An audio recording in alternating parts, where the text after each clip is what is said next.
और मैंने कहा था कि भाई नोटपैड प्लस प्लस में कर लो, इंटरनेट से डाउनलोड कर लो। मेरा ख्याल है सबने कर लिया होगा, कोई इतना मुश्किल काम तो नहीं है। कर लिया था ना नोटपैड प्लस, सिंपलेस्ट है, आपने भी कर लिया।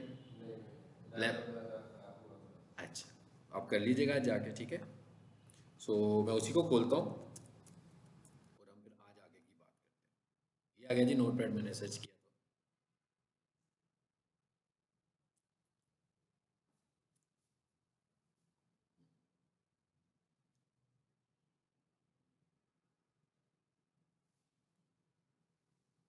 यही था मेरा ख्याल है ना, यही फाइल हमने बनाई थी। अब दो तीन टैग्स हैं, कुछ टैग्स हम पहले यहाँ पर सीख लेंगे, कुछ टैग्स हम जब एसईओ शुरू करेंगे ना वहाँ पे सीखेंगे। और ये टैग बताते हुए भी मैं आपको बहुत सारी एसईओ की बातें बताऊंगा। सो आप सब लोग नोट डाउन कर लीजिएगा। कॉपी शॉपी भी कोई ले आया करें, अच्छा होता है थोड़ा बहुत लिखने के लिए, ठीक है। वैसे तो वीडियो लेक्चर होता है, लेकिन कोई ऐसी चीज़ें होती हैं जो नोट करनी चाहिए आपको। अच्छा, अब जरा आ जाते हैं बॉडी वाले पार्ट में।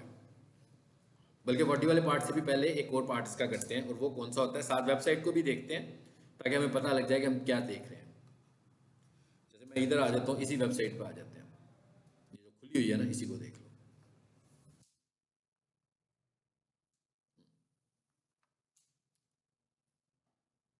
ये वर्डप्रेस की वेबसाइट है, ठीक है। अच्छा, ये मैंने माउस रखा है इसके ऊपर, ये तस्वीर नजर आ रही है।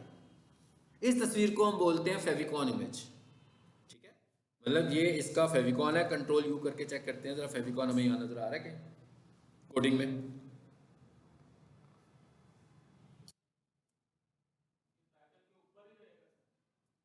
नहीं नहीं, कोई जरूरत नहीं है टाइटल के ऊपर लगे।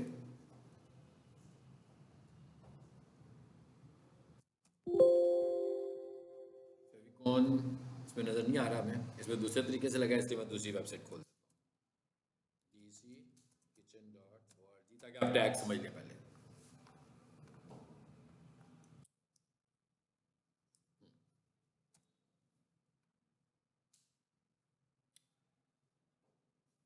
कंट्रोल एफ, ये सर्चिंग होती है कोडिंग में। आके मैं कंट्रोल एफ करता हूँ, इसका मतलब है कि मैं कुछ सर्च करने लगा हूँ, ठीक है। कंट्रोल एफ लिखा, फेविकॉन लिखा,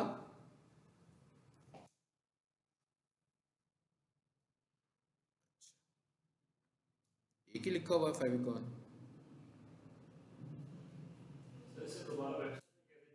जी मैं बताता हूँ, ये कोडिंग में है ना, इसको बंद कर दें। ये वेबसाइट है ना, खोल लिया मैंने, ठीक है। वो अलहदा विंडो में खुल जाता है फिर वेबसाइट, बल्कि मैं चेंज करता हूँ जिसमें आपको जरा आसानी से प्रोफेशनल।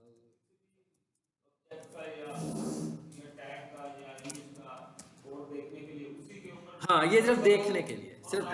हाँ, राइट क्लिक करेंगे तो व्यू सोर्स भी आ जाएगा, और कंट्रोल यू करेंगे तो वैसे भी खुल जाएगा, ठीक है। वो हमें करेक्ट उसी के कोड पे लेके जाएगा, ये जरूरी नहीं है। नहीं नहीं, उस जगह पे नहीं, पूरी वेबसाइट के कोड में लेके जाएगा। इमेज नहीं के नहीं, साथ क्या एलिमेंट के होगा? ऊपर नहीं, कोड में नहीं लेकर जाएगा वो, फिर हमें इंस्पेक्ट करना पड़ेगा। जैसे इमेज के ऊपर हमें करना है ना, वो हम बाद में देखते हैं। ये राइट क्लिक करें, ये इंस्पेक्ट का ऑप्शन आ गया, ये तो हाँ, ये इंस्पेक्ट है। मैं अभी हम क्या कर रहे हैं, अभी तो फिलहाल फाइल में नीचे स्क्रॉल कंट्रोल करो। यू, कहीं भी कहीं भी जगह पे रखे कंट्रोल यू कर दें। ये कहाँ पे आ गए, हम इसकी कोडिंग में आ गए, डॉक्यूमेंट पे आ गया। ठीक है। ये कोडिंग में आ गए। अभी हम यहाँ से आकर थोड़ा सा इसका जूम बड़ा करते हैं और फेविकॉन देख लें।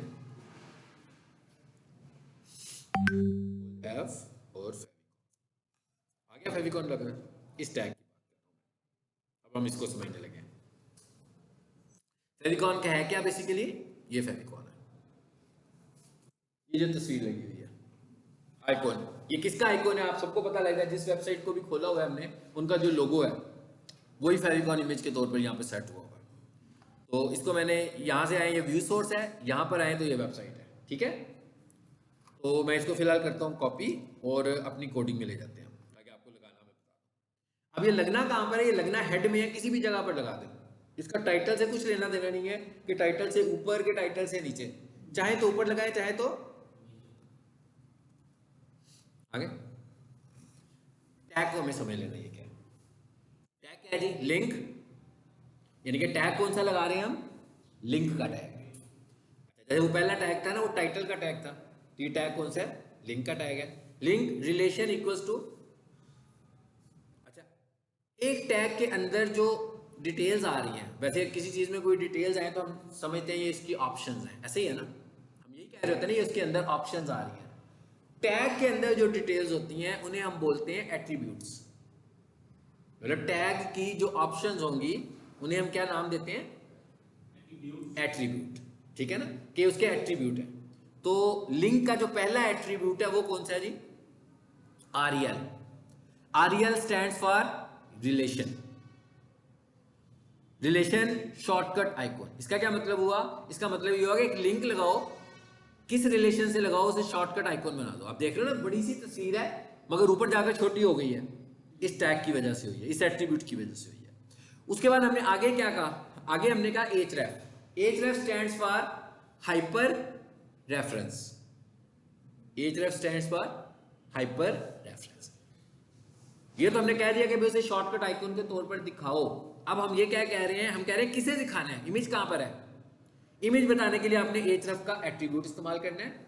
और यहां पर ये इमेजेस हम तो नहीं लगाते, हम यूं करते हैं, इसको मिटा देते हैं। ये तो मैं वेबसाइट से उठा के लाया था ना, मैंने कहा भाई favicon.png।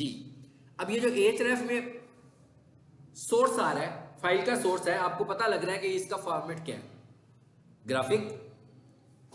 यहां पर रिकमेंडेडली PNG होनी चाहिए। JPG लगाऊंगा तो लग जाएगी, मगर रिकमेंड क्या है कि PNG फॉर्मेट की फाइल यहां पे लगाएं। फॉर्मेट टाइप्स हैं, ठीक है। इंटरनेट के ऊपर जो ज्यादा अच्छे एक्सेप्टेबल फॉर्मेट्स हैं वो PNG है। अभी एक और फॉर्मेट भी बताऊंगा जो मैं इमेज में बताऊंगा जाके आपको, वो WebP है। वो इन सबसे ज्यादा आजकल स्ट्रॉन्गेस्ट फॉर्मेट है, ठीक है। अभी हम कह रहे हैं कि एक फॉर्मेट है JPG, एक फॉर्मेट है EMG। तस्वीर देखूंगा तो दोनों में एक जैसी नजर आएगी, लेकिन इंटरनेट जो है वो ज्यादा PNG को रिकमेंड करता है ऑनलाइन चीजें देखने के लिए, ठीक है। तो यहां हमने क्या लिखा? href favicon.png। जरा इस फाइल को सेव करते हैं और आउटपुट देखते हैं। वहीं पर सेव करते हैं जहां ये पहले सेव किया था हमने, या आप ही के फोल्डर में मैंने किया हुआ HTML के फोल्डर में, ठीक है।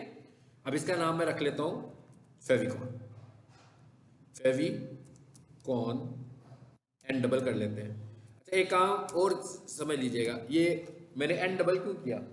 फाइल नेमों में भी ना कोई रिजर्व वर्ड्स जो होते हैं वो कोशिश करें ना आए, अगर आए तो उनके स्पेल चेंज कर दो, क्योंकि रिजर्व वर्ड्स अगर फाइल नेम्स में आए तो डिस्टर्ब करते हैं, एक्सेप्ट नहीं करता समटाइम उनको, ठीक है। इसलिए मैंने देखा ना फेविकॉन का एन डबल कर दिया, फेविकॉन डैश फाइल प्रैक्टिस। अच्छा, एक चीज और नोट करें, मैंने फाइल नेम के दरमियान में डैशेज लगाए।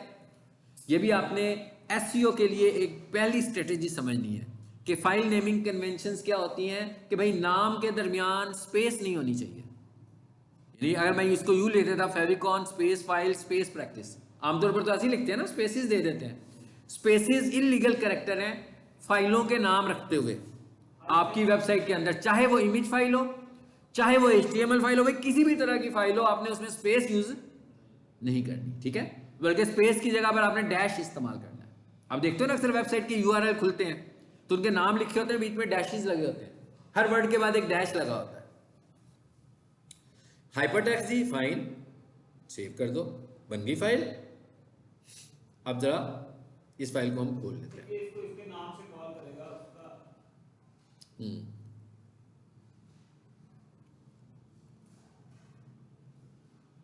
तो यहाँ पे जो हमने इसका नाम रखा है वो ही सेव होता जाएगा ना कोडिंग।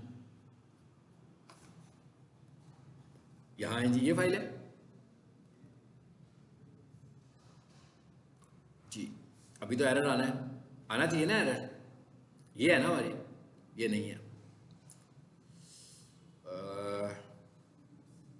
काफी सारे पेजेस खुले हैं, जरा मैंने बंद कर दूं। चल अब खोलते हैं, दोबारा से खोलते हैं इस फाइल को ना। ये आ गई जी फर्स्ट SEO लेक्चर। हाँ, वो टाइटल तो वही आएगा ना जो कर दिया था, लेकिन इसके साथ फेविकॉन नहीं आया अभी तक, देखें नहीं आया ना, क्योंकि इमेज है ही नहीं। उधर आकर देखें तो कोई इमेज है नहीं, रखा ना, इमेज भी तो रखना पड़ेगा भाई। उस वेबसाइट पे जब हम देख रहे हैं तो वहां पर तो एक इमेज नजर आ रहा था ना आपको, ये देखें हर वेबसाइट पे इमेज है, कोई तस्वीर है ना कोई, तो वहां हमें भी तो तस्वीर देनी पड़ेगी ना, वो तो हमने कोड लिखा है अभी। तो हम प्रैक्टिस के लिए ना एक एग्जांपल कर लेते हैं, नेट से कोई तस्वीर ले लेते हैं, ठीक है। तस्वीर ले लेते हैं जनाब हम किस चीज की, किसकी, अर्थ की। चलो जी अर्थ की ले लेते हैं।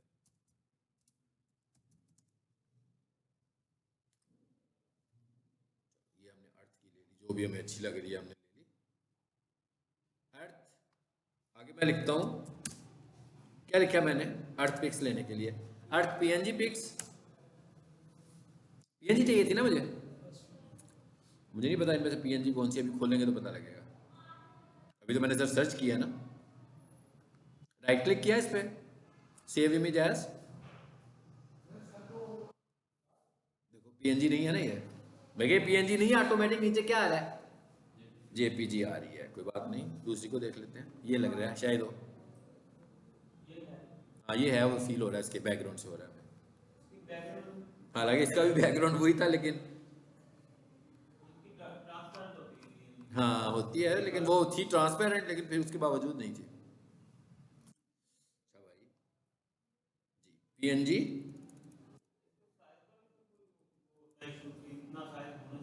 वो हम बाद में देखते हैं, उसको बिल्कुल लगता है साइज का इशू, हालांकि उसने बनाए पीएनजी हुए हैं सारे।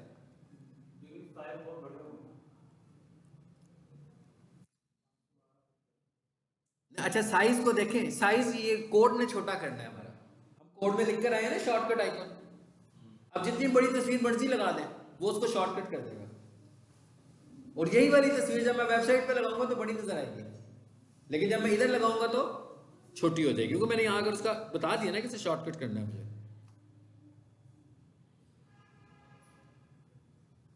अच्छा यार जान, इसको यूं करते हैं, आपको एक नई टेक्निक का भी पता लग जाएगा। ये जेपीजी आ रही है ना, हम इसको पीएनजी बना लेते हैं खुद ही, ठीक है। कैसे बनाते हैं, पहले इस फाइल को उधर ले जाते हैं जहां पे हमने इसको रखना था, उधर ही आ जाए, आ जाओ जी, आ जाओ आ जाओ आ जाओ, और नहीं हम इन ऑनलाइन ये काम भी हम ऑनलाइन ही कर लेते हैं, ठीक है। नाम रखें इसका फेविकॉल, नाम फेविकॉल ही रखना है आपने, ठीक है। जो फेविकॉल इमेज होगा ना उसका फिक्स नाम रखना है आपने फेविकॉल। बेसिकली होगा क्या, गूगल का जो एल्गोरिदम है ना वो फेविकॉन की जो फाइल है उसको नाम से रिकग्नाइज करता है। अगर नहीं होगा फेविकॉन नाम की फाइल तो वो समझेगा कि आपने फेविकॉन नहीं लगाया हुआ, तो उसको बताने के लिए हमें फेविकॉन का नाम फेविकॉन ही रखना है बस। आ गए इधर, अब इधर आ जाते हैं हम, इधर आ रहा हूँ मैं और इधर लिखा हूँ ऑनलाइन, देखिएगा मैं क्या करने लगा, online JPG to PNG converter, बड़े टूल्स पड़े हुए हैं ऑनलाइन, ठीक है। ये आ गया जेपीजी टू पीएनजी, इस पर आए, मेरे को इतना टाइम हमारा वेस्ट कर रही है, हम यहीं से कर लेते हैं अपलोड फाइल, उसी जगह पर चले जाते हैं,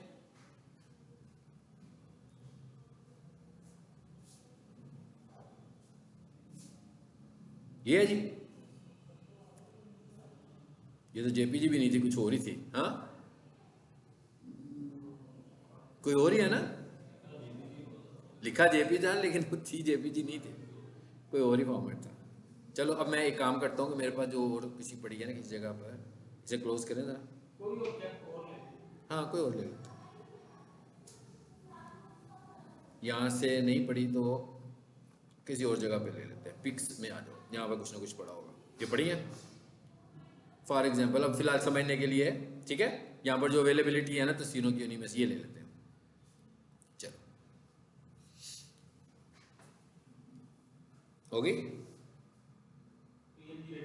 होगी जी, डाउनलोड करें इसको, ये आ गई, शो इन फोल्डर, कुछ भी नहीं फटेंगे, पहली बार फट भी जाएंगे तो यहाँ पर कितने फटेंगे यार, नजर ही नहीं आने आपको, पहले फटने नहीं है, मैंने कहा पहली बात तो फटेंगे नहीं, अगर फॉर एग्जाम्पल फटेंगे भी तो यहाँ से तो फटे हुए पिक्सल कोई देख ही नहीं सकता, इतना नॉमिनल आइकॉन है, वो आइकॉन से भी छोटा है, वो जो माई कंप्यूटर का आइकॉन होता है उससे भी छोटा साइज है, ठीक है, लेकिन इससे पिक्सल बिल्कुल नहीं फटते हैं, ठीक है।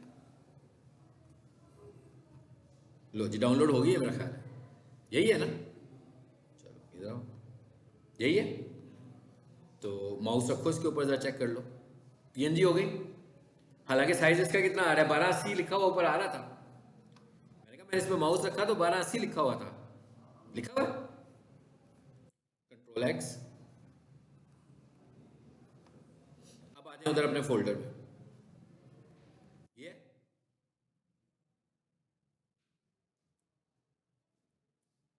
ये जी, इस फेविकॉन को बेशक डिलीट कर दें पिछले वाले को, तो इसका नाम क्या कर दें,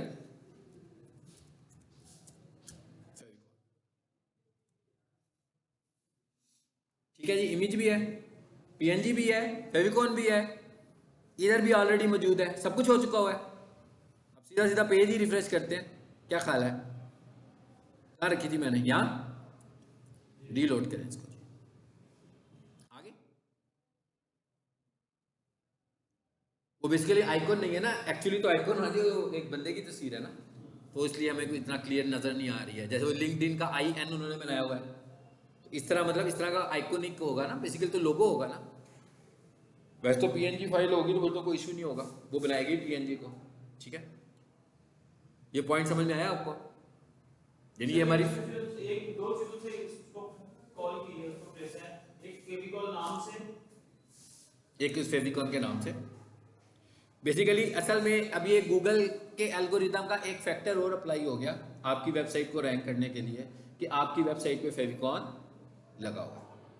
अब इस फेविकॉन को वो कैसे ढूंढ रहा है, उसने आकर हेड में देखना है कि लिंक का टैग लगा हुआ है, हाँ नजर आएगा। जब हम SEO को ऑडिट करेंगे तो उसमें ये बताएगा, टिक करेगा कि यस फेविकॉन लगा हुआ है, और नहीं लगा होगा तो कहेगा भाई फेविकॉन नहीं लगा हुआ, लगाएं। ये SEO का फैक्टर है। यानी मेरे पास कोई वेबसाइट आएगी विदाउट फेविकॉन लगी हुई, तो हम सबसे फेविकॉन करना क्या है भाई, वेबसाइट का अपना लोगो तो लगा ही हुआ है ना, मैं उसी लोगो को फेविकॉन बनाऊंगा ना। आपने देख लिया ना कि ऊपर से फाइल तो वही हो जाएगी, एक फाइल की कॉपी करूंगा, उसका नाम फेविकॉन कर दूंगा, बस, ठीक है। चलिए अब आगे चलते हैं कोडिंग में। यानी कि दो चीजें हमने देख ली, एक क्या देखा हमने, टाइटल कैसे लिखते हैं, दूसरा क्या देखा हमने, फेविकॉन कैसे लगाना है। फेविकॉन लगाने के लिए क्या था जी, हमारे पास लिंक का टैग था। अब हम आ जाते हैं बॉडी में। अब अगर मैं बॉडी में जाने से पहले आपको फिर वेबसाइट दिखाऊं तो ज़्यादा अच्छी बात है, तो पहले हम वेबसाइट देखें, और ये जो एक्स्ट्रा चीज़ें हैं जो बंद कर देते हैं ताकि एक ही विंडो रहे मेरे पास। इसे भी बंद कर दें,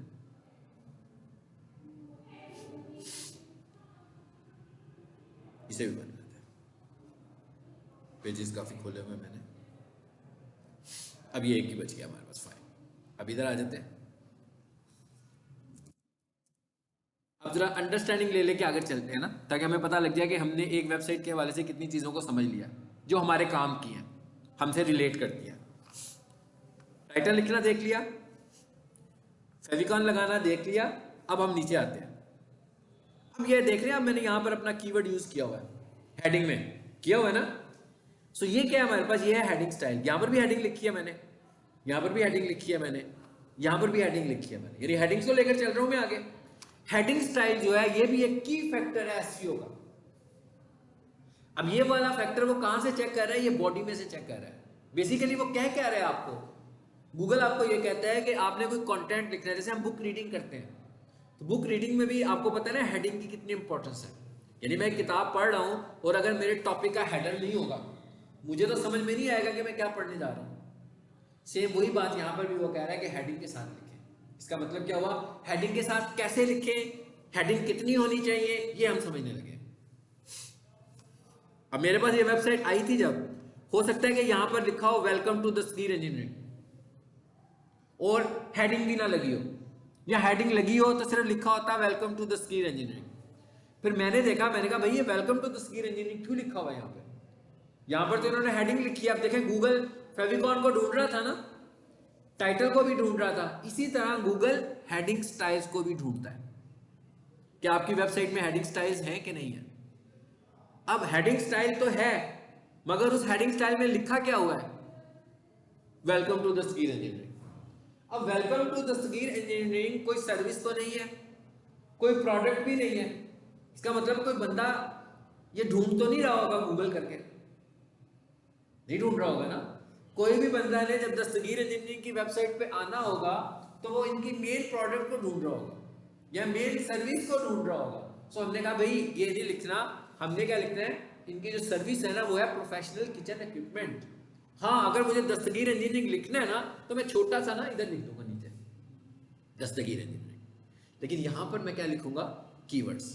तो एसईओ के लिए वो दस्तगीर बेकार है। बेकार है, ये भी कीवर्ड है, इंडस्ट्रियल किचन इक्विपमेंट। समझ में आ गई ना बात आपको?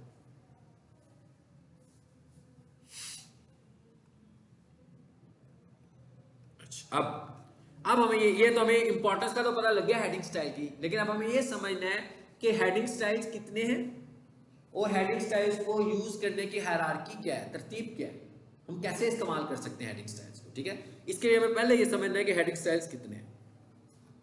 तो भाई हेडिंग स्टाइल्स जो है ना हमारे पास, पहली बात है अब हम किस में जा चुके हुए हैं, बॉडी में आ गए हैं हम। ठीक है, हेडिंग स्टाइल जो है ना हमारे पास 6 है, H1 H7 कुछ नहीं है, नहीं है ना? देखिए कोई सजेशन नहीं आई ना ऊपर से, 6 लिखें, इसका मतलब क्या हुआ कि कितने हैं जी हमारे पास, यहां लिख देता हूं मैं,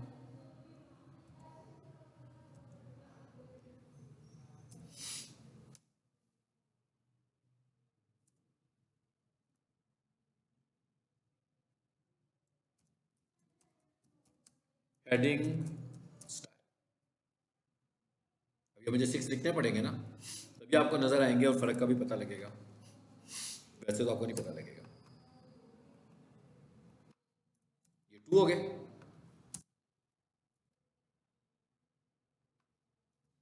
ये 3 हुआ जी,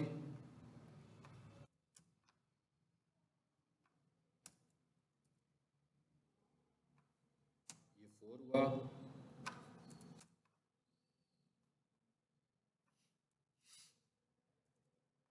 ये 5 और ये 6।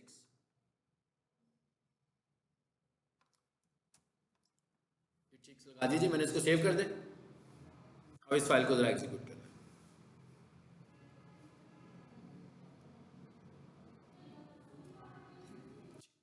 देख लिया आपने, टोटल 6 हेडिंग स्टाइल्स हैं। यहां से हमें देख के, अच्छा यहां से हमें नहीं लग रहा कि एसईओ के हवाले से कोई चीज होगी, यहां से ऐसे लग रहा है ये जैसे मैंने कोई मार्कर के साथ कुछ लिखा है बस, जैसे पेपर में लिख रहे होते हैं ना वो हेडिंग्स मार्कर से लिख देते हैं ना, इसकी कोई इंपॉर्टेंस नहीं है एज ए थिंक। इसकी जितनी भी इंपॉर्टेंस है ना वो इसलिए है कि ये एक टैग है बस। अगर मैं आपसे ये कहूं कि ये जो हेडिंग स्टाइल है पहले वाला, ये असल में ये वाला हेडिंग स्टाइल है, तो दोनों की शक्ल में तो बहुत जमीन आसमान का फर्क आपको नजर आ रहा है ना? अपीयरेंस बिल्कुल डिफरेंट है, उसका स्टाइल बिल्कुल डिफरेंट लग रहा है। वो फॉन्ट हो रहा है। इसका मतलब ये हुआ कि फॉन्ट साइज मैटर नहीं कर रहा है एसईओ के लिए, एसईओ के लिए मैटर कर रहा है टैग। देखिए एसईओ ने ना गूगल के एल्गोरिथम ने टैग्स को ढूंढना है, वो वाले टैग जो रैंकिंग टैग्स हैं, वो टैग उसे मिल रहे हैं आपकी साइट में और उसके एल्गोरिथम से मिल रहे हैं, उसकी तरतीब से मिल रहे हैं, तो वो कह रहा है भाई आप अच्छे बच्चे, मैं आपको रैंक करूंगा। तो अगर आपको उसकी तरतीब से नहीं मिल रहे तो वो कहेगा भाई आपकी वेबसाइट तो मुझे समझ भी नहीं आती, तो मैं इसको रैंक नहीं करूंगा। यानी यहाँ पर ये क्लियर होगी बात कि वो जो मैंने टैग्स लगाए वहां पर वो साफ पता लग रहा था कि एक बहुत बड़ा है, एक बहुत छोटा है, एक फॉर्मेटिंग है, लेकिन यहां देख के लग रहा है कि नहीं भैया अगर वो फॉर्मेटिंग है तो मैंने यहाँ पर वो फॉर्मेटिंग यूज की नहीं की, यहाँ पर तो हमने ज्यादा स्टाइलिश फॉर्मेट यूज किया और उसकी इसमें, तो ये फॉर्मेट किसने यूज कर किया है, ये डेवलपर ने यूज करवाया है। इसका मतलब क्या हुआ कि हो सकता है कि डेवलपर ने ये डिजाइन बनाकर दिया हो मगर इसमें H1 ना लगाया हो। तो जब मेरे पास वेबसाइट आई तो मैंने क्या किया, उसके सब चीजें वैसे ही रहने दी, सिर्फ क्या किया इसको H1 कर दिया बस। यानी कि इसी टैग को मैंने H1 के अंदर इनक्लोज कर दिया। जब मैंने इसको H1 में इनक्लोज किया तो इसका मतलब क्या हुआ कि मैंने गूगल का एक स्टैंडर्ड और फॉलो कर दिया। सर ये H1, H2, H3 ये साइज के हिसाब से मेरा लगानी पड़ती है, या कहीं अगर H1 है वो नीचे भी लगा सकते हैं और अब ये भी H6 ऊपर भी जा सकते हैं? जी यही बताता हूँ। पहली बात तो ये है कि हमने तो इनको साइज समझना ही नहीं है, ठीक है ना? अगर हम एसईओ एक्सपर्ट है ना, अगर हम वेब डेवलपर हैं तो हमें इन्हें साइज समझने में कोई बात नहीं है, लेकिन अगर हम एसईओ एक्सपर्ट हैं तो हमें इन्हें साइज नहीं समझना, हमें इन्हें स्ट्रक्चर समझना है। हमें कहना है कि ये स्ट्रक्चर है। स्ट्रक्चर क्या है? ये ट्री है कि भाई H1 to H6। इसका मतलब क्या हुआ कि जब मैंने बात ऊपर से शुरू की है तो H1 से बात शुरू हुई है, यानी कि 1 2 3 4 5 6 मेन हेडिंग, सब हेडिंग, सब हेडिंग, सब हेडिंग, सब हेडिंग, सब हेडिंग। समझ में आ गई? यानी कि जो H1 है वो मेन हेडिंग है, जो H2 है वो सब हेडिंग है। जैसे हम बुक्स पढ़ते हैं ना, अगर मैं कहूँ ना एक बुक पढ़ रहे हैं, हम लोग बुक रीडिंग कर रहे हैं, भी पहला चैप्टर शुरू हुआ, उसके ऊपर पहला टॉपिक आया, उस पर लिखा हुआ 1 और आगे टॉपिक का नाम, ऐसे ही होता है ना, थोड़ी सी उसकी डिटेल, उसके बाद नीचे जाते हैं तो लिखा हुआ आता है 1.1। आपको समझ में आ जाता है इसका क्या मतलब है? कैसे? हाँ, इट इज द स्ट्रक्चर।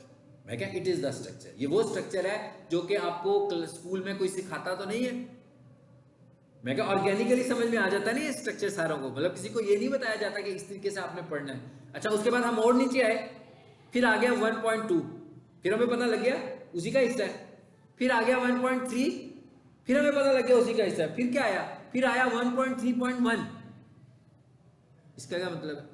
इसका मतलब है कि ये 1.3 का सब हेडिंग आ गई है, यानी कि ये वो बुक का स्टैंडर्ड है स्ट्रक्चर का। और वेबसाइट के स्ट्रक्चर का क्या स्टैंडर्ड है कि भाई ऊपर हेडिंग 1, तो नीचे उसी को डिटेल करना है तो हेडिंग 2, उसके नीचे उसकी एक्सप्लेनेशन और देनी है तो हेडिंग 3। यहां पर जब हम इसको सिंपल HTML में यूज कर रहे हैं तो ये नीचे जाते जाते छोटा हो रहा है ना? कोई बात नहीं भाई, वेब डेवलपर को हमने कहा हुआ है कि भाई इसे छोटा नहीं होने देना, तुमने इसे छोटा नहीं होने देना, इसका साइज एक ही रखना है हमने, सिर्फ हमने स्ट्रक्चर चेंज करना है। अब फॉर एग्जांपल जैसे अभी इन्होंने कहा कि इसे यूज कैसे करना है, हमने ये तो मैंने आप बता दिया आपको कैसे यूज करना है, आपको समझ में आ गया। फॉर एग्जांपल कोई इसको इस तरह यूज नहीं करता, कोई क्या यूज करता है, सबसे ऊपर लगाता है हेडिंग 5, फिर लगा देता है हेडिंग 4, फिर लगाता है हेडिंग 2, फिर लगाता है हेडिंग 1, फिर लगाता है हेडिंग 5। सो गूगल उठा के फेंक देगा इसको, कहेगा आपकी वेबसाइट को मैं रैंक नहीं करूंगा क्योंकि आप हेडिंग स्ट्रक्चर को फॉलो नहीं। यानी जितना, अगर मैं बोला एचटीएमएल के अंदर जो दो सबसे बड़ी स्ट्रॉन्ग चीजें हैं वो कौन सी है? पहली चीज ये है कि आपका कंटेंट कितना अच्छा और जानकार है आपकी वेबसाइट की रैंकिंग के लिए, और कितना यूनिक है। यानी हम एसईओ में कहते हैं कि कंटेंट इज द किंग, पूरी वेबसाइट में कंटेंट इज द किंग। और उसके अंदर जो दूसरी चीज है ना वो आपकी हेडिंग है, यानी कि दूसरी चीज है हेडिंग स्ट्रक्चर। अगर आपकी वेबसाइट का कंटेंट भी अच्छा है, आपका हेडिंग स्ट्रक्चर भी अच्छा है, इसलिए आपकी वेबसाइट का स्ट्रक्चर ओके, ठीक है। सर जो हम नया डिलीट किया वो एक साइट पे है, आपकी साइट में है किस? वो तो फॉर्मेटिंग की हुई है ना, इसको भी हम अलाइनमेंट की हुई है ना, सेंटर अलाइन किया हुआ है। वो किस तरह का? वो पी का टैग लगाएंगे तो सेंटर हो जाएगा, हम लगाएंगे तो हो जाएगा, लेकिन वो भी हमारा काम नहीं है। पहले से ही लगा हुआ था ना, मैं वैसे लगा देता हूँ आपको, लेकिन मैंने कहा वो हमारा काम नहीं है। ये है जी, यहां पर भी वैसे लाइन सेंटर हो जाएगा अगर हम करेंगे ना।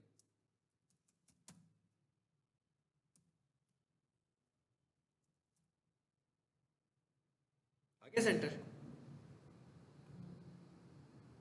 ठीक है ना, ये हम इस तरह करेंगे तो सेंटर हो जाएगा, लेकिन वो तो हमारे पास सारा स्ट्रक्चर आया होगा ना। मैंने करना क्या है सर, उसके साथ H1 लगा देना शुरू में जाके, बस जहां पर भी वो लगा होगा ना उसको H1 में इनक्लोज कर दूंगा। अजी तो जाके देखते हैं। ओ भाई कहाँ चले गए? सेव नहीं किया था आपने? नहीं, एक मिनट है जाए, उसको गलत, ये जो स्पेस है, वहाँ से नहीं लगा ऐसा। हाँ नहीं वो गलत हो गया, एरर आ गया ना, उसे चला नहीं, ठीक है। मतलब कोडिंग हमारा इशू ही नहीं है, हमारा इशू है सिर्फ अपनी वो चीजें जो गूगल चाह रहा है ना हमसे लगवाना, वो हमने लगा दिया। इसने ऐड पॉइंट को कर दी सेंटर में। हाँ वो इसी को किया था ना मैंने, पहले वाले को किया था और किसी को नहीं किया। अब आ जाते हैं इधर वापस, वेबसाइट की शक्ल देखें जरा। अब आप देख रहे हैं यहाँ लगाया हुआ मैंने। अब अगली चीज क्या है हमारे पास, हेडिंग के बाद हमारा पैराग्राफ है, ठीक है ना। हेडिंग के बाद क्या आ रहा है हमारा पैराग्राफ, और अगर आप नोट करें तो इस पैराग्राफ के अंदर भी कुछ चीजें मैंने हाईलाइट की हुई है कि क्या ख्याल है ये कौन सा हेडिंग स्टाइल है? चौथा पांचवा है। अच्छा ये कोई हेडिंग स्टाइल नहीं है, ठीक है। ये तो खतरे वाली बात है। अगर ये हेडिंग स्टाइल हो तो बहुत डेंजरस है। यानी वो जो कुछ मैंने पहले बताया उसके अगेंस्ट चले गए ना हम। Heading is the header of content, ठीक है ना। हेडिंग कंटेंट नहीं है, उसका हेडर है। यानी कि हमने ये नहीं समझना, मैंने इस सिनेरियो में बात की है कि वो भी बोल्ड है तो ये भी बोल्ड है, तो मैंने तो इस सिनेरियो में बात की, तो गलत हो गया। अगर किसी बंदे ने अपने पैराग्राफ के अंदर हेडिंग यूज कर ली तो ये भी स्ट्रक्चर को इग्नोर कर दिया। यानी हेडिंग किस तौर पर आएगी सिर्फ, सर ये जो हेडिंग 1 होती है ये फिक्स साइज में होती है, जैसे 6 हर लेटर का एक साइज होता है, 6 7 ये साइज फिक्स है, बिल्कुल फिक्स है, फिक्स साइज रखूंगा ना, वो हमेशा वही है। वो रहेंगे। लेकिन अगर हम अपनी एक मिनट, उसको बड़ा नहीं कर सकते, लेकिन एक चीज नोट करें ना, यहां कर देखिए आप, साइज तो मैटर ही, मसला ही नहीं है हमारा। हमारा हेडिंग, हमें हेडिंग की फॉर्मेटिंग को तो सोचना भी नहीं है ना कि हेडिंग की फॉर्मेटिंग क्या है। हमें यह समझना है कि हेडिंग एक टैग है कि जहां से हमारी बात शुरू हो रही है, जो मेन टॉपिक है वो हेडिंग 1 है बस। साइज जो है ना वो करेगा वेब डेवलपर के भाई ये जो हेडिंग लगा दिया ये बड़ा होना चाहिए, छोटा होना चाहिए, वो उसने अपनी प्रोग्रामिंग के थ्रू इसको बड़ा किया हुआ है। इसको हमने H1 से बड़ा नहीं किया हुआ। आप ये देख रहे हैं इसका फोंट स्टाइल भी चेंज किया हुआ है, वो भी फॉर्मेटिंग से चेंज किया हुआ है, वो भी हेडिंग में चेंज नहीं किया हुआ। हमने इसको एक काम क्या किया, उसने मुझे ऐसे लगा दिया, उसमें हेडिंग नहीं थी लगी हुई, तो मैंने जाकर उसको क्या कर दिया, H1 लगा दिया, तो गूगल ने एकदम यूं ग्रो किया उसका स्कोर को कि गुड आपने हेडिंग स्टाइल लगा दी। उसको चाहिए थी हेडिंग स्टाइल कहां पर, हेडर में बस। उसको ये नहीं देखना उसने कि फॉर्मेटिंग कैसी है, लेफ्ट है, राइट है, छोटा है, बड़ा है, रेड है, ब्लैक है, इसका उसको कुछ लेना देना नहीं है। उसने क्या देखना है, हेडिंग है कि नहीं है बस। और हेडिंग को हमने कभी भी उसको फॉर्मेट से रिलेट नहीं करना। हेडिंग हमारे नजदीक फॉर्मेट नहीं है, हेडिंग हमारे नजदीक स्ट्रक्चर है। अब ये जो पैराग्राफ नीचे आ रहा है, इसके नीचे हमारे पास एक पैराग्राफ आ रहा है, इसका मतलब क्या होगा, पैराग्राफ में भी मुझे कुछ अच्छा, बेसिकली मैं कर क्यों रहा हूं ये सब कुछ, ये देखे ना। अब मैंने ये जो हेडिंग स्टाइल यूज की, एक्चुअली गूगल इन चीजों को क्या समझ रहा है, गूगल इन सब चीजों को आपके कीवर्ड समझ रहा है। तो वो कह रहा है कि मैंने आपके कीवर्ड्स को टाइटल में ढूंढना है, और मैंने आपके, अब जितना मैंने पढ़ा उतना बता रहा हूं, सिर्फ पढ़ाया आपको, मैंने आपके कीवर्ड को आपकी हेडिंग में ढूंढना है, तो मैंने लिख दिया। अब उसने कहा कि मैंने कीवर्ड को आपके पैराग्राफ के अंदर हाईलाइटेड जो भी टेक्स्ट होगा उसको भी कीवर्ड समझना है। इसलिए हमने क्या किया हुआ है, देखें, मैंने लिखा we are leading professional kitchen equipment manufacturer. तो मैंने कहा भाई ये जो है ना प्रोफेशनल किचन इक्विपमेंट, यही मेरे टाइटल में था, यही मेरे हेडिंग में है, यही मेरा कीवर्ड है, तो मैंने इसको यहां पर बोल्ड कर दिया। अब मैंने यहां हेडिंग नहीं लगाया, यहां पर मैंने इसे बोल्ड कर दिया। अब बोल्ड करने की हमारे पास दो साइंसेज हैं, वो कौन सी हैं, एक काम करते हैं, मैं इस पूरे टेक्स्ट को कॉपी करके उधर ले जाता हूं ताकि आपको वहां पर ये एग्जाम्पल भी करा देता हूं। इधर ही कर लेते हैं। हाँ आ गया, इसको जरा मैं 2-3 लाइनों में कर दूं ताकि आपको फील हो के नजर आ रहा है स्क्रीन पे।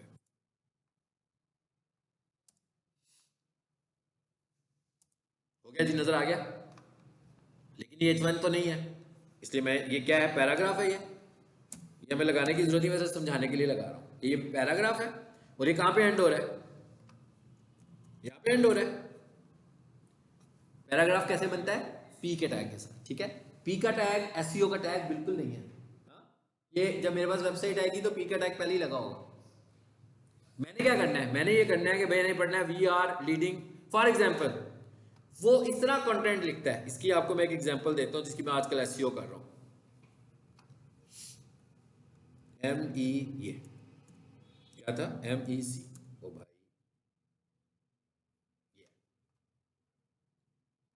ये अभी 2-4 दिन में मैंने इसकी एसईओ के कुछ चीजें की हैं अप्लाई, देखिएगा जब आपको खुद ही पता लग जाएगा क्या किया है।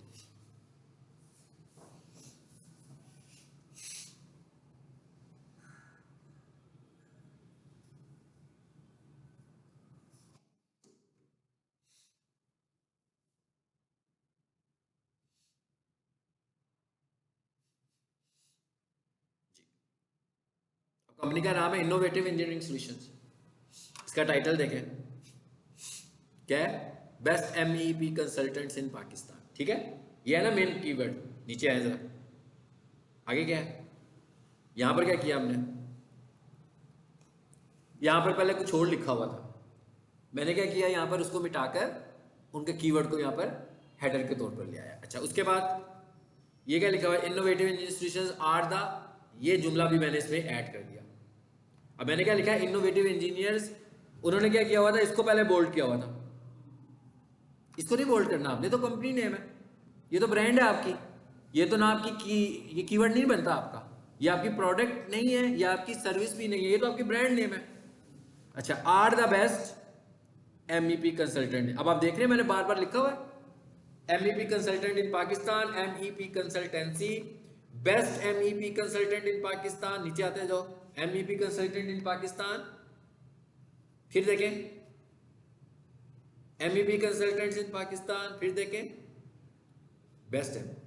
आपको पता लगे ये हमने फोकस किया, और ये इतना सा काम किया, ये पहले विजिबल नहीं थे गूगल पर, सिर्फ ये काम किया तो 4 दिनों में ये क्रॉल होना शुरू हो गए, पहले ये नजर ही नहीं आ रहे थे, ठीक है। फिर जब हमने सर्चिंग में लेकर गए तो सिर्फ ये लिखा तो अब ये नजर आना शुरू हो गया, पहले नंबर पर नहीं आए लेकिन अब वो क्रॉल करते हैं, अब वो नजर आ रहे हैं, कभी 10वें नंबर पर, कभी 12वें नंबर पर, कभी 7वें नंबर पर, अब वो क्रॉल कर रहे हैं। हाँ, पहले तो कहीं नहीं आता था ना, पहले तो भाई पहले मेंशन ही नहीं था बीच में कुछ, मतलब पहले उन्होंने एक वेबसाइट बनवाई होगी, किसी इंग्लिश राइटर से उन्होंने कंटेंट लिखवा लिया होगा। इंग्लिश राइटर कीवर्ड तो नहीं ला सकता ना बीच में, इंग्लिश राइटर एक अच्छी इंग्लिश लिख सकता है, लेकिन कीवर्ड्स को भी हमें कंटेंट में मिक्स करना है। लेकिन अब हमने देख लिया with best possibilities with the best MEPCB consultants in Pakistan, हमने कहा भी आपको अच्छी ऑप्शन, अच्छी सर्विसेज मिलेंगी हमारी बेस्ट कंसल्टेंसी की वजह से, तो हमें इसको ऐड करना है। इसका मतलब ये भी नहीं है कि हमारा जो कीवर्ड है धड़ाधड़ हमने भर देना, उसकी भी लिमिट है, हाँ उसकी भी लिमिट है, उसको वो कहता है भाई 2% या 2.5%, बस कंटेंट के साथ इस रेशियो के साथ आएगा, इससे ज्यादा नहीं आ सकता। हाँ, इससे ज्यादा आएगा तो स्टफिंग होगी, इससे ज्यादा आएगा तो स्टफिंग कहलाएगी। स्टफिंग का मतलब है कि रिपीट कर रहे हैं, वो हमें अलाउ करता है इतनी दफा, इसका मतलब क्या हुआ, परसेंटेज अलाउ कर रहा है, नंबर नहीं अलाउ कर रहा। इसका मतलब ये हुआ कि अगर मेरी वेबसाइट का कंटेंट 200 वर्ड्स का है तो उसका 2%, अगर मेरी वेबसाइट का कंटेंट 300 वर्ड्स का है तो उसका 2%, अगर मेरी वेबसाइट का कंटेंट 800 वर्ड्स का है तो उसका 2%, यानी कंटेंट बढ़ता जा रहा है तो लाजमी बात है रेशियो भी बढ़ती जाएगी ना फिर मेरी, यानी जब मैंने 200 वर्ड्स का कंटेंट लिखा होगा तो मेरे पास कम ऑप्शन होगी, जब मैंने 500 वर्ड्स लिखे होंगे तो ऑप्शन बढ़ गई, जब मैंने 1000 वर्ड्स लिखे तो कीवर्ड को यूज करने की ऑप्शन और ज्यादा बढ़ गई हमारे पास। चले जब वापस आ जाए, अच्छा इसको रीलोड करें ना, सेव किया था उधर क्या नहीं किया था, नहीं किया शायद से। अच्छा, हम बोल्ड करने लगे थे ना, वी आर लीडिंग, मैं कहता हूं ये कीवर्ड है जी मेरा। अब यहां पर आप 2 टैग यूज कर सकते हो, एक कौन सा है, बोल्ड का, यहां खत्म हो गया, बी का टैग, पहले इसको यूज करते हैं फिर दूसरे को करेंगे, आ गया। और दूसरा कौन सा है, दूसरा है स्ट्रॉन्ग, दोनों का एक ही मतलब है,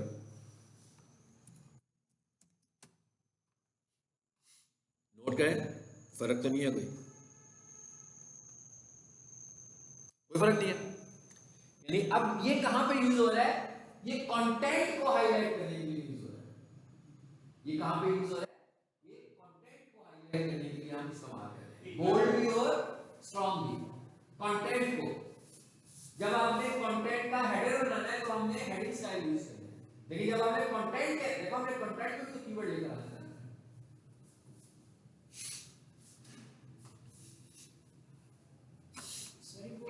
उसमें आपने एंटर किया तो वो अगली लाइन में आ गया, लेकिन जब उसे रन किया तो वो अब वो सिर्फ समझने दिखाने के लिए आपको, ठीक है, दिखाने के लिए। अगली लाइन में लाना, हाँ, फिर वो उसका भी एसईओ से कुछ लेना देना नहीं है, मैं कहा उसका भी एसईओ से कुछ लेना देना नहीं है, उसके लिए फिर हम ये यूज कर लेते हैं, ठीक है, सही है।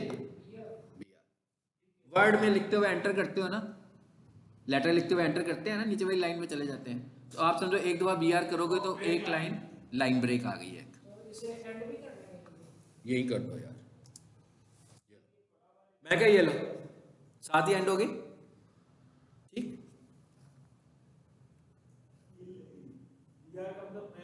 लाइन ब्रेक, ठीक है, वो स्पेस आ गई है ना, इक्विपमेंट बाद लगाया था ना मैंने, अब लाइन ब्रेक आ गई है, हमें तो लगानी नहीं थी ना यहाँ पर, इसलिए मैंने हमसे ये रिलेट नहीं कर रही थी ना अभी, इसलिए मैंने नहीं था बताया। जहाँ लाइन एंड करनी होगी वहाँ ये टैग लगा देंगे। अब ये बीआर का क्या फायदा, देखें स्ट्रॉन्ग, अच्छा कुछ टैग्स होते हैं उन्हें हम बोलते हैं पेयर टैग्स, और कुछ टैग्स होते हैं उन्हें हम बोलते हैं नॉन पेयर टैग्स, मतलब कुछ जोड़े की शक्ल में है और कुछ अलोन काम करते हैं। हाँ ये सिंगुलर टैग है, मतलब कुछ टैग्स होते हैं वो सिंगुलर टैग्स होते हैं और कुछ टैग्स होते हैं वो पेयर टैग्स होते हैं। हेलो जी जी वालेकुम सलाम जी सर, अल्लाह का शुक्र। आप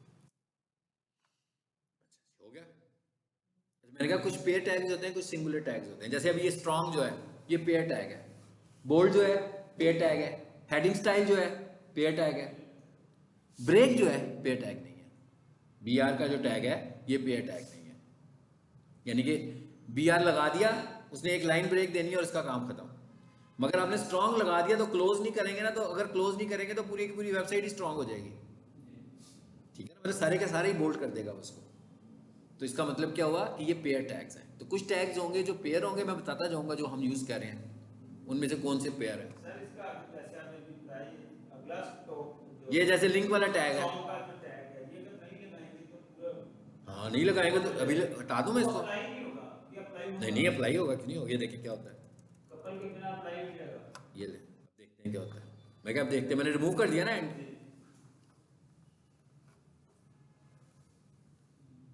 क्या हुआ, पूरा बोल्ड हो उसके नीचे तो वैसे ही हेडिंग स्टाइल थे और कुछ है ही नहीं, ठीक है, तो उसने सारा ही बोल्ड कर दिया, यानी हमें बताना पड़ेगा ना जो पेयर टैग है उसका पेयर बनाना पड़ेगा, ये सिंपल है, वो जैसे वर्ड में फॉर्मेटिंग होती है, एक पैराग्राफ फॉर्मेटिंग होती है, एक कैरेक्टर फॉर्मेटिंग होती है, जैसे आपने किसी टेक्स्ट का कलर चेंज करना हो तो हाईलाइट करते हैं ना, लेकिन अगर आपने अलाइनमेंट सेंटर करनी हो तो कंट्रोल ई कर देते हो, सीधा सीधा सेंटर में आ जाता है, एल कर देते हो लेफ्ट पे चला जाता है, सिलेक्ट करने की जरूरत ही नहीं पड़ती, जिस पैराग्राफ में हो तो पूरा करता है, लेकिन जब आप टेक्स्ट का कलर चेंज करना चाहते हो तो आप पहले इसको सिलेक्ट करते हो, फिर उसको रेड करते हो तो उतना हिस्सा रेड हो जाता है जितना सिलेक्ट किया होता है, ये वही कंसेप्ट। सारा बॉडी में आता है, बॉडी में अभी जो हम लिख रहे हैं सब बॉडी में कर रहे हैं, ये देख लो स्क्रीन पे आप, ठीक है,